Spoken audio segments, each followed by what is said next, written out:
ఇప్పుడు చాలా మందికి కొంతమంది ఫేవరెట్ హీరో, హీరోయిన్ ఇలా ఉంటారు కదా! యాహ్! సో, వాళ్ళలా యాక్టింగ్ చేయాలి అని ఉంటుంది. సో, మీకు ఎవరిష్టం? ఫేవరెట్ అని ఎవరు లేరు. బట్ నాకు జెనీలియా అంటే చాలా ఇష్టం. తన ఓకే. పెర్ఫార్మన్స్ ఇష్టం నాకు. ఓకే.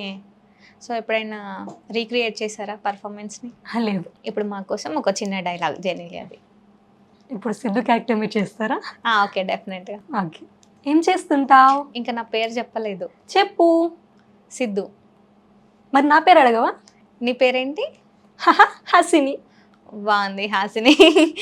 ఓకే. అండ్ చాలామంది అంటూ ఉంటారు కదా! యాక్టింగ్ ఫీల్డ్‌లోకి వెళ్ళడం గానీ, బయట చూస్తూ ఉంటాం. అంటే నార్మల్‌గా అమ్మాయి బయటికెళ్తేనే ఏదో మాట అంటూ ఉంటారు. సో, మీరు ఈ ఫీల్డ్‌లో ఉన్నారు అండ్ చాలా ప్రాజెక్ట్స్ వస్తూ ఉన్నాయి ఇప్పుడు మీవి. సో, బయట ఏంటి అసలు? బయట అంటే అనేవాళ్ళు అంటూ ఉంటారు. అంటిల్ అండ్ అన్లెస్ మన పేరెంట్స్, మన ఫ్యామిలీ మనల్ని నమ్మినంత వరకు మనం ఎవరి ఓట్స్ తీసుకోవాల్సిన అవసరం లేదు. ఎవరికి మనం రీజన్ చెప్పాల్సిన అవసరం లేదు. వాళ్ళకి సమాధానం చెప్పాల్సిన అవసరం కూడా లేదు. అనేవాళ్ళు అంటూనే ఉంటారు. సో, చాలామంది మనం ఫ్రెండ్స్‌లో గూడా చూస్తుంటాం. ఎందుకు ఈ అమ్మాయికి ఇది అవసరమా? నార్మల్‌గా వచ్చి స్టడీస్ చూసుకొని జాబ్ చేయక. అంటే కొంతమంది ఎంకరేజ్ చేస్తారు. కొంతమంది డిస్కరేజ్ చేస్తారు.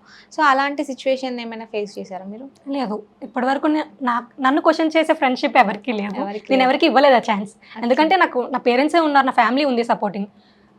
కాలేజ్‌కి వెళ్తాం. ఫ్రెండ్స్ అంటే లైక్ ట్రావెల్ అవ్వడానికి ఉంటది గానీ, అంత క్లోజ్‌నెస్ ఎవరికీ ఇవ్వలేదు నేను ఇప్పటివరకు. ఓకే. అంటే బెస్ట్ ఫ్రెండ్స్ ఎవరు లేరా మీ లైఫ్‌లో? లేదు. లేరు. ఎందుకు best mummy friends? Is my best friend. అంతేనా? సో, ఏమున్నా సరే తనతో నేను డిస్కస్ చేస్తాను. ఓకే. ఎంత మమ్మీకి చెప్పుకున్నా గానీ ప్రతి ఒక్కరికి బెస్ట్ ఫ్రెండ్ అనేవాళ్ళు ఉంటారు గదా! ఉంటారు. ఎందుకు ఫ్రెండ్స్‌తో ఏమన్నా క్లాషెస్ జరిగాయా? క్లాషెస్ అని కాదు. నాకు చిన్నప్పటి నుంచి అందరూ బాయ్సే ఫ్రెండ్స్. ఓకే. అంటే అమ్మకు కూడా తెలుసది. ఎలా అంటే నేను ఇంటికి తీసుకొచ్చి పరిచయం చేస్తా. ఓకే. నేను ఎవరైనా జెన్యూన్‌గా నమ్మాను అంటే. ఓకే. అలాగే నేను ఫ్రెండ్స్‌తో ఉన్నాను. ఒక బెస్ట్ ఫ్రెండ్ ఉండేవారు నాకు. ఓకే. తర్వాత కొన్ని డేస్‌కి ట్రావెల్ అయ్యాక అది రిలేషన్ అని అన్నారు. ఓకే. నాకది నచ్చలేదు. ఫ్రెండ్‌గా అనుకున్నప్పుడు మళ్ళీ రిలేషన్ అంటే తీసుకోలేం కదా! సో, అందుకని నేను తీసుకోలేక నో అని చెప్పా. ప్రెజెంట్ మాట్లాడుకోవట్లేదు. But still he is my friend. అంతే. యెస్. ఓకే. ఇంట్లో కూడా తెలుసు ఈ విషయం. ఇంట్లో గూడా తెలుసా? నేను ప్రతీదీ చెప్తా. ఓకే. ఫస్ట్ తను నన్ను అడగక ముందు మా ఇంట్లో ఎళ్లి అడిగారు. అంటే మీకిష్టం లేదని చెప్పారా?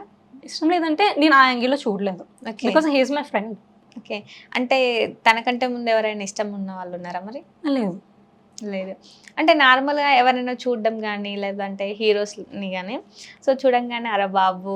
ఇలాంటి పర్సన్ మన లైఫ్‌లో ఉండాలి అని చాలామంది అనుకుంటారు. సో, మీకెలాంటి పర్సన్ గావాలి? చూడగానే బావుంటారు, లైఫ్‌లో ఉంటే అని అనిపిస్తది గానీ, లైఫ్‌లో కావాలి అని ఎప్పుడు అనిపించదు.